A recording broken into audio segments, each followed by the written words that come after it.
Hello student, welcome back to our channel. My name is Jyoti Patel and I am from Tapan Group of School. Today we are understanding our new topic, that is chapter 9 Forest and Wildlife Resources part 4. ये last हमारा ये session होगा इस chapter का. तो let's start. आज के कौन सी न्यू टॉपिक होंगे. So what is our content. आज का हमारा कंटेंट है wildlife protection scheme. So which protection schemes are built in our India and for a wildlife. What is it? चलो देखते हैं कौन से होंगे ये.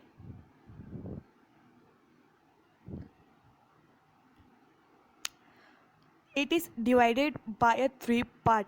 लास्ट वीडियो में आपने देखा था कि किस तरह से 3 पार्ट के अंदर हमारे जो वाइल्ड लाइफ रिसोर्सेज के जो स्कीम्स थे, उनके जो प्रोटेक्शन के जो स्कीम्स थे, वैसे ही इस वीडियो में भी हम 3 पार्ट के अंदर हमारे जो वाइल्ड लाइफ हैं उनको डिवाइडेड किया है. तो हमारा आज का जो फर्स्ट पार्ट है वो कौन सा है, चलो देखते हैं. Project snow leopard. स्टूडेंट, बहुत रेयरली देखा जाने वाला ये एनिमल की हम बात कर रहे हैं, project snow leopard. This group and numerous national governments from the snow leopards range, non-profit and donor from around the world, recently works together and the 10th International Snow Leopard Conference in the Beijing.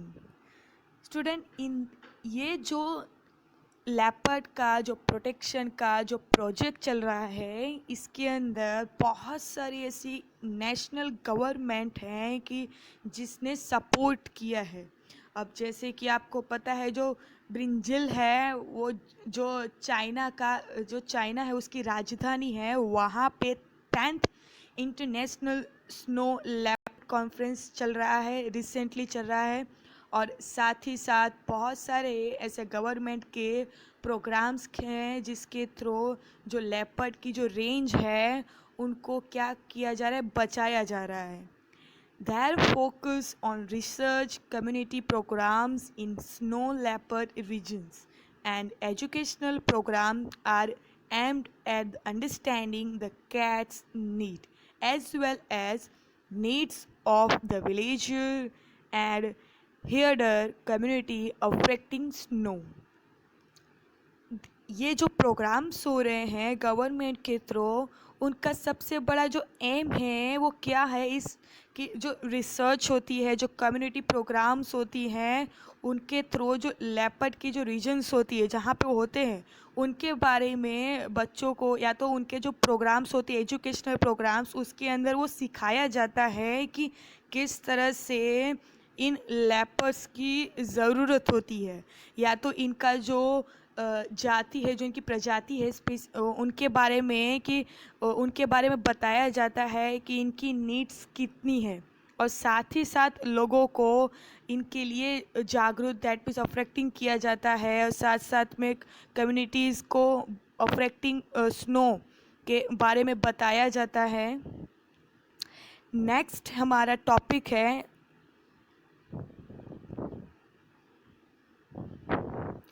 Protected area in India. अब जैसे आपको बताया मैंने कि जितने भी government के जो प्रोग्राम्स हैं उनके थ्रू जितने भी लेपर्ड्स हैं उनको कहीं ना कहीं और कैसे भी उनको बचाया जा रहा है.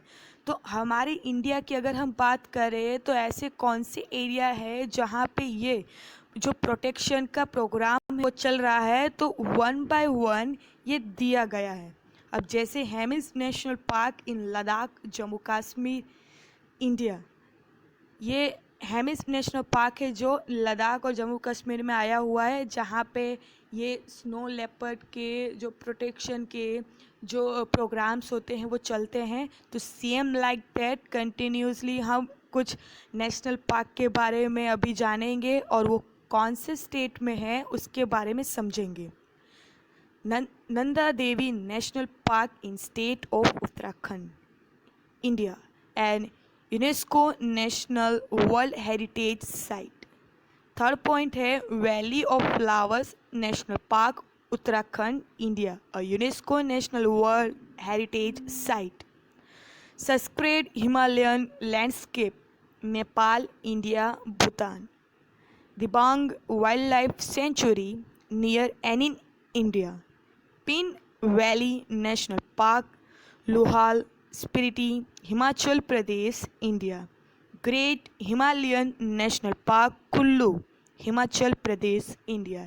ये अलग अलग स्टेट के अंदर कौन से नेशनल पार्क या जो सेंचुरीज चल रही है, जो स्नो लेपर्ड के लिए जो प्रोग्राम्स होते हैं, जो अवेयरनेस के लिए जो लोगों को बताई जाती है, वैसे डिफरेंट प्रोग्राम इन एरिया के अंदर ये नेशनल पार्क करती है।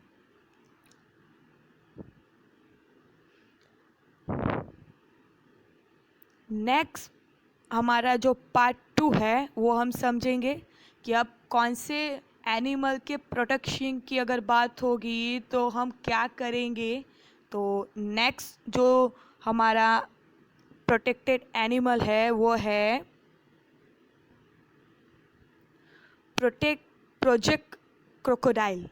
अब जनरली ये दिखने वाला सबसे डेंजरस एनिमल है कि जिसको देख के भी डर लगता है, फिर भी नाव इसकी आबादी है वो कम हो रही है, इसकी प्रजाति है वो दिन पे दिन कम होती जा रही है। इसका क्या रीज़न हो सकता है? Do you know student? इसका ये रीज़न है कि कहीं ना कहीं ये क्रोकोडाइल बहुत ज़्यादा यूज़ होता है। अब फॉर एग्ज़ाम्पल अगर मैं आपको बोलूँ तो इनके जो खाल होती है, जो इनकी फार होती है, उसका यूज़ किया जाता है। इसको ब्लैक मार्केटिंग, दैट मीन्स काले बाज़ार के अंदर बेचा जाता है, इंटरनेशनल मार्केटिंग के अंदर इसको बेचा जाता है। कुछ और बात करें तो जैसे कि इनके मोस्ट ऑफ जो यूज़ है वो फूड में होता है। अगर आपको पता हो तो बहुत सारे ऐसी कंट्रीज़ हैं कि जो लोग क्रोकोडाइल को खाने में यूज़ करते हैं, प्रिफर करते हैं। दूसरा है कुछ ऐसी मेडिसिन्स हैं कि जो क्रोकोडाइल से बनती है। तो ऐसे ही कुछ लोग हैं कि जो इनका शिकार करते हैं और करंटली नाउअडेज ये बहुत ही ज़्यादा रेयर हो गए हैं, एंडेंजर, दैट मीन्स लुप्त हो चुके हैं। अब इसके प्रोटेक्शन की अगर बात की जाए तो कौन से प्रोजेक्ट जो हमारे इंडिया के अंदर चल रहे हैं उनकी अगर हम बात करें तो यहाँ पे हम समझेंगे कौन से हैं, देखते हैं। चलिए,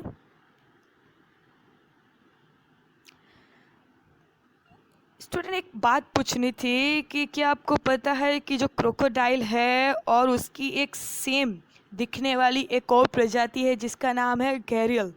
घैरियल दिखता सेम ही है क्रोकोडाइल की तरह, पर वो दूसरी प्रजाति है। अगर आप इसको ध्यान से देखो तो जो क्रोकोडाइल है उसका जो माउथ है वो, और जो घैरियल है उसका माउथ है वो, ये दोनों में जो डिफरेंसेस है वो आपको पता चल जाएगी। साथ साथ में जो क्रोकोडाइल है उसका जो ऊपर का फार होता है वो थोड़ा नोखीला होता है, और जो घैरियल होता है उसका जो ऊपर का फार होता है वो थोड़ा सा कैसा होता है, चिकना, स्लाइड होंगिंग होता है। और जो घैरियल है वो सबसे ज़्यादा खाने में, दैट मीन्स जो अदर कंट्री के लोग हैं वो इसको ज़्यादा प्रिफर करते हैं खाने के लिए। ये भी एक क्रोकोडाइल की ही प्रजाति है। और इसके बारे में हम समझते हैं कि कंजर्वेशन, तो हाउ वी कैन कंजर्व। तो यहाँ पे दिया है कंजर्वेशंस के कुछ सिस्टम्स एंड कुछ जो प्रोटेक्शन एक्ट्स हैं उनके बारे में बताया है। Like by 1976 the estimated total population of wild gharials had declined from what is thought to have been 5,000 to 10,000 in the 1914th century to less than 200। अगर हम इन घैरियल की अगर बात करें तो ये जो घैरियल हैं वो 1976 के अंदर 5,000 से 10,000 के अंदर इनकी प्रजातियां मौजूद थी, बट ये कम होकर 200 पहुंच चुकी है 1976 के अंदर। इट मीन्स 1940 के अंदर 5,000 to 10,000 था, जो कम होकर 1976 के अंदर 200 हो चुका है। A decline of about 96%. It means 96% जितना डिक्लाइन हुआ है। The Indian government subsequently accorded protection under the Wildlife Protection Act of 1972. That's why government ने 1917 का Wildlife Protection Act इसके लिए लागू कर दिया। In 1997, the total population was estimated at 436 elder gharial that had declared to a 182 in 2006. Only and only decline हो रहा है। ये जो नंबर है वो कंटिन्यूसली डिक्लाइन हो रहा है, दैट मीन्स कम हो रहे हैं। अगर आप 1997 की बात करें, उस टाइम पे जो एल्डर कैरियल थे वो 436 थे, जो 2006 के अंदर कम होकर 182 हो गए हैं। इसका मतलब ये हुआ कि this drastic decline has happen with in a period of 9 year. 9 साल के अंदर बहुत ही ख़राब सिचुएशन हो चुकी है स्टूडेंट। ये गैरियल की जो आबादी है वो कम हो चुकी है। Well within the span of 1 generation and the qualifier and the gharial of critical endanger listing by the IUCN। IUCN you know very well, ये हमारी जो इंस्टीट्यूट है, इन्होंने ये डिक्लाइन कर दिया है कि जो गैरियल है वो बहुत ज़्यादा क्रिटिकल सिचुएशन में है। क्रिटिकल सिचुएशन में मतलब कि इसकी जो प्रजाति है वो बहुत जल्दी विनाश के, दैट मीन्स लुप्त हो जाने की चांसेस है। अगर हम ऐसे ही इसको बचाएंगे नहीं, ऐसे ही रहेंगे, तो कुछ दिनों के अंदर या तो कुछ सालों के अंदर इनकी प्रजाति पूरी गायब हो जाएगी इस धरती से। इसलिए इनको हमारे जो क्रिटिकली एंडेंजर्ड लिस्ट है उसके अंदर इनको शामिल कर दिया। Estimated from the population surveys carried out in 2007 indicate 200 to 300 breeding elders left in the world. अगर इनकी 2007 में बात की जाए तो 200 से 300 ऐसे जो ब्रीडिंग दैट मीन जो प्रजनन जो एल्डर्स हैं वो लेफ्ट हो चुके हैं इस धरती से, इस वर्ल्ड से। तो आप समझ सकते हो कि ये कितने ज़्यादा एंडेंजर्स हैं, लुप्त होने वाले एनिमल्स हैं।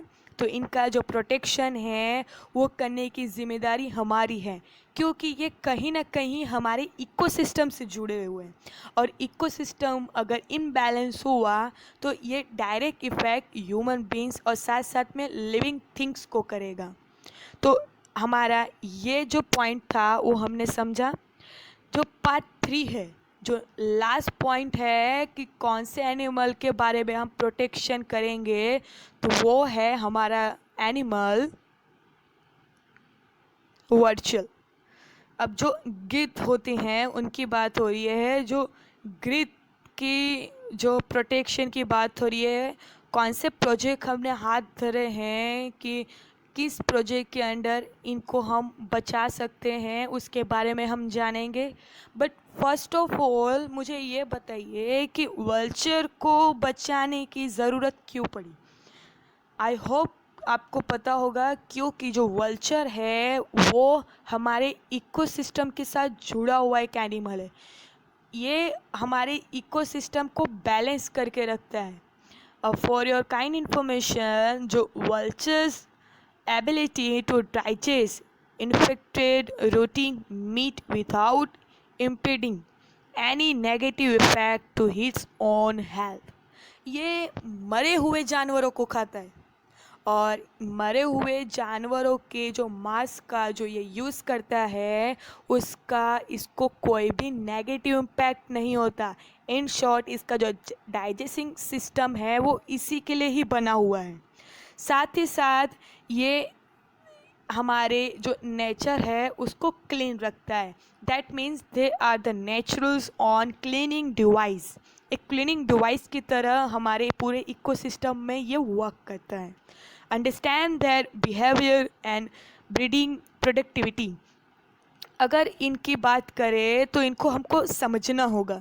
इनकी जो बिहेवियर है, उनकी जो ब्रीडिंग ब्रीडिंग दैट मीन्स उनका जो प्रजनन, दैट मीन्स उनकी जो जाति है, प्रजाति है, उनकी जो प्रोडक्टिविटी है उसको इंक्रीज करने के लिए कुछ ना कुछ हमको करना ही होगा। ये मैं क्यों बोल रही हूँ इसका रीज़न मैं आपको बताऊँगी इसके नेक्स्ट टॉपिक में कि हम इसके ऊपर क्यों इतना ज़्यादा बात कर रहे हैं। इसके जो नंबर्स हैं, how many the numbers are now currently survive the vultures in our world की अगर बात करें तो कितने बचे हैं और कितने थे उनकी अगर हम बात करें तो आपको एटलीस्ट आइडिया आ जाएगा कि हमको इनकी कितनी ज़रूरत है। अगर ये नहीं होगी तो क्या होगा। To measure the vulture population and conduct a nationwide monitoring to produce a recovery plan by establishing a captive care facility for sick and potentially healthy vultures. To measure the vulture population, that means हमको क्या करना है, that ये है कि उनकी जो population है वल्चर्स की उनको मेज़र करना है और साथ ही साथ इनको क्या करना है, मॉनिटरिंग करना है, इनको देख रेख में रखना है अपनी आंखों के सामने। दैट मीन्स ये नहीं है इनको मॉनिटरिंग, बट मीन्स उनको हमारे प्रोटेक्शन की ज़रूरत पड़ेगी, उनको मॉनिटरिंग करते रहना है कंटिन्यू। और साथ ही साथ produce a recovery plans by establishing a captive and care facility to sick. जो बीमार जो वल्चर्स हैं उनकी देख रेख की ज़रूरत है, उनको हम अपने पास रख कर उनको अच्छे से ट्रीट देने की ज़रूरत है। और साथ साथ ही उनकी जो पोटेंशियली है, उनकी जो हेल्थ है उसके बारे में भी बात की है। और हमारे जो वल्चर हैं उनकी जो आबादी है वो दिन पे दिन कम हो जा रही है।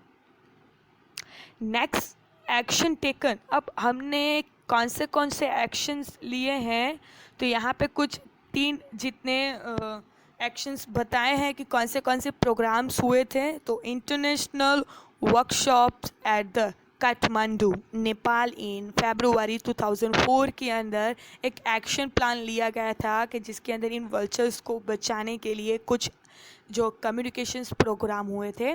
वर्कशॉप एट द परवानो हरियाणा इन फरवरी 2004 कि जहाँ पे भी इन वल्चर्स के बारे में कुछ आइडियाज़ और उनकी जो प्रजाति है उनको किस तरह से बढ़ाया जाए वैसे प्रोग्राम्स किए गए थे। And national board for wild life on 17 मार्च 2005 के अंदर भी ये प्रोग्राम जो सेमिनार है उसको एस्टेब्लिश किया गया था, उसको स्टार्ट किया गया था। और वल्चर्स की अगर कंजर्वेशन की अगर बात की जाए, the vultures breeding and the conservation centre had already been established at Pinjore, Haryana in 2001 and another one has been established in 2005 at बक्सा, वेस्ट बंगाल। ये 2 जगह की बात की है, एक हरियाणा की एक बंगाल की, कि जहाँ पे इन वल्चर्स के जो आबादी है कि इनका जो अस्तित्व है वो बचा रहे उसके लिए कुछ ऐसे कंजर्वेशन जो सेंटर है वो एस्टेब्लिश किए गए कि जहाँ पे इन वल्चर्स को सिक्योरिटी दिया जाएगा, प्रोटेक्शन दिया जाएगा और उनकी जो आबादी है उनको बढ़ाई जाएगी। मैंने आपको इसके पहले की स्लाइड में बताया था कि क्यों हम इन वल्चर्स के प्रोटेक्शन की बात कर रहे हैं। इसका रीज़न देखो मैं आप बता रही हूँ नेक्स्ट स्लाइड में, देखिए।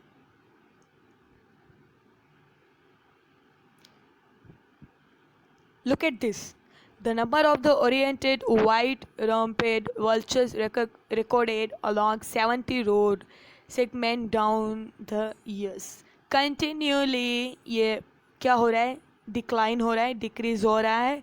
और ये अकॉर्डिंग टू 2009 के है। अगर आपको बता दूँ 2009 के रिपोर्ट के हिसाब से ये पूरा दिया है। तो let's see what is it. In 1992 के अंदर 21,204 जितने वल्चर्स थे and it was decline in 888 in 2000। 21,000 से डायरेक्टली कम होकर 888 के अंदर पहुंच चुका है। एंड इन 2002 283 जितने रहे। अब 888 से कम होकर 283 जितने हो गए। दैट मीन्स 888 से लेके 283 हो गए। एंड 2003 के अंदर ये 283 है जो थे वो कम होकर 130 हो चुके हैं। एंड लास्ट रिकॉर्डिंग के हिसाब से 2007 के अंदर ओनली 31 जितने ही वल्चर्स जो वाइट ट्रम्पेटेड वल्चर्स हैं वो रह चुके हैं।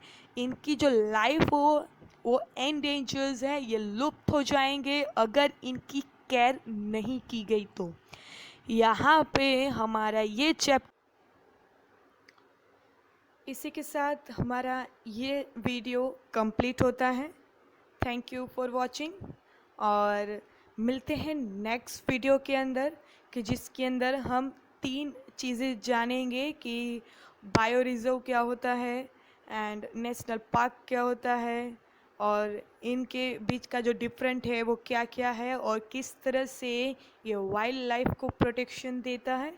तो थैंक यू फॉर वॉचिंग।